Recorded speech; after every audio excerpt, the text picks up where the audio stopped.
Welcome to this next episode of YouTube, where we have the title of the YouTube as Food Possession.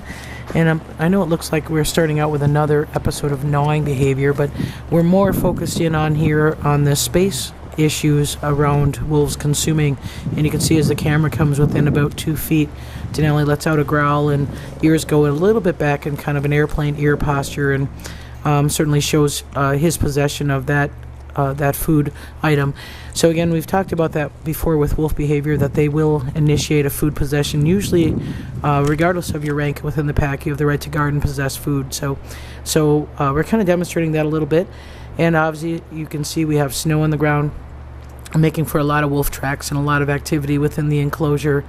And the activity within Aiden and Denali's enclosure has been a little bit more settled, not as much chasing and following behavior. But again, food possession is something that does go on regardless time of the year. It's up to each individual wolf to guard their food possession. We've been feeding a lot of deer scraps from deer hunters in the last week or so, and so you're seeing a lot of opportunities for deer scraps. The other thing we wanted to say was to thanks to all those who donated in the Minnesota Give. We certainly had a great response from people helping support our wolves, and I know you saw some of the donations identified, straw for the wolves, what it would take to buy straw for these wolves all winter long. And as you can see, we do allow them to bed down, even though they're wolves and they're pretty hardy and they don't necessarily need it. It is what we consider best management practices for our animals to make them as comfortable and as warm as possible, even though, again, they probably could get by without it. They certainly do like it. And you see Denali here on the den. As we said, they don't necessarily need it. Wolves have those capabilities of withstanding very cold temperatures and can bed down, right on bare ground without it too much trouble. But it does make them more comfortable, and it makes them more likely to be in view for the general public, and so we do utilize that. And here's Aiden standing on the grading rock, and oftentimes he'll lay right on that rock that's kind of frozen snow and ice, and so it doesn't seem to bother them at all. But as we said, we've seen a little bit calmer behavior with these two individuals, not as much following, and a lot more social behavior. Actually, the staff have really been noticing some invite chase behavior, where one wolf goes down in the play bow and drops its lower front legs and kind of springs into action and invites another wolf to chase him and wrestle around. And so that's been observed even as much as late as today. That was observed within the enclosure. Still seeing some possessiveness. This is Denali as he tries to approach wolf care staff, and Aiden is guarding a wolf care staff member there. So we're still seeing a little bit of that, but it's, like I said, a little bit more subdued. That could be a combination of the extra scraps that we're getting and the extra bones that are keeping them occupied and keeping them full. Or it just may mean that these two have sorted out what initial hormonal response occurred in October and November, the initial response of those hormones. And are tend to be a little bit more dramatic, and so as winter progresses, they tend to just work it out. As we said, Aiden's been working, doing very well with wolf care staff. This is one of the staff greeting, and while we do wolf care greetings, again, we are looking for any abnormalities, any issues, any physical abnormalities, as well as just psychologically engaging with them. And usually if Aiden's down, Denali will come over and try to either do a play bow or try to get somewhere involved with that wolf care staff person, and that usually results from a growling response from Aiden. Certainly nobody wants to give up that kind of contact with wolf care staff, so that's the only thing that we continue to see. It's nice to have 2 wolf care staff, 1 for each wolf, so that we don't have those possessive issues.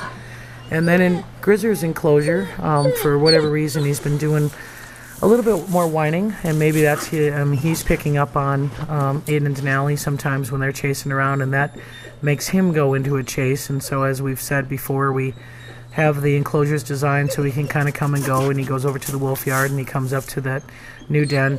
He made that den height in just 1 leap, so very agile. Again, he's only 7, so that's not much of a, kind of a middle-aged wolf there, so he's doing pretty well physically, and as you can see, his winter coat's good, but very alert and very mindful of what goes on in the exhibit pack as well as what goes on in retirement, and he's looking over towards retirement right now. So we've been having a good, a lot of good stimulus with him, a lot of good contact with wolf care staff, and he is one of those individuals that really wants wolf care staff engagement, kind of like Aiden, where he'll roll over for him and he'll interact. But the other thing that's really keeping Grizzly occupied again is Oscar in his moments of, just coming out into the yard and kind of sniffing and greeting, and Grizzly will paw at him. So that's, again, why we got Oscar, is to keep Grizzly socially engaged through the fence there. So that's what's going on there. In retirement, we had an interesting situation because we are getting a lot of these hunter scraps.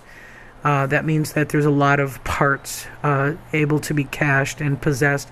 One thing that we've talked about before is Malik has a tendency to take those caches and put them in the den, and then he's really good at guarding them. As we said, regardless of your rank order, even though Shadow's more dominant than Malik will cache those things and then be able to guard Shadow from those, regardless of whether the fact that Shadow was more dominant in the earlier encounter.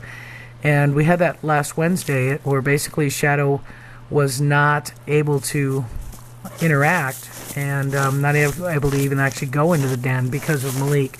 So initially what we saw, there was some snow coming in, and this footage that you're going to see right now was taken on Tuesday night. You can see they're both in the den. They're very compatible, nothing going on. They're sleeping together, and pretty good snowfall coming down. So this is something that, again, we have the surveillance camera on site so that we can record and see, especially after hours, what goes on between these two individuals. So you're seeing them resting together, and I'm not sure if you can pick up on that, but both individuals are in the den. Malik is on the left, Shadow's on the right, and they're, having no troubles whatsoever.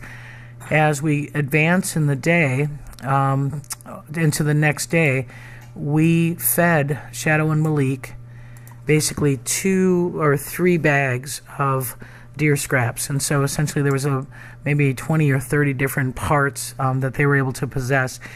And we saw Malik, as we said, cache those in the den and kind of keep Shadow away. And as we pan the camera in here, you'll actually notice Shadow sleeping in the real small, we have one small den that's up in the upper, kind of the right of the pond, and actually Shadow got stuck sleeping in that area there. So that was something that we saw when we came in for wolf care on Wednesday.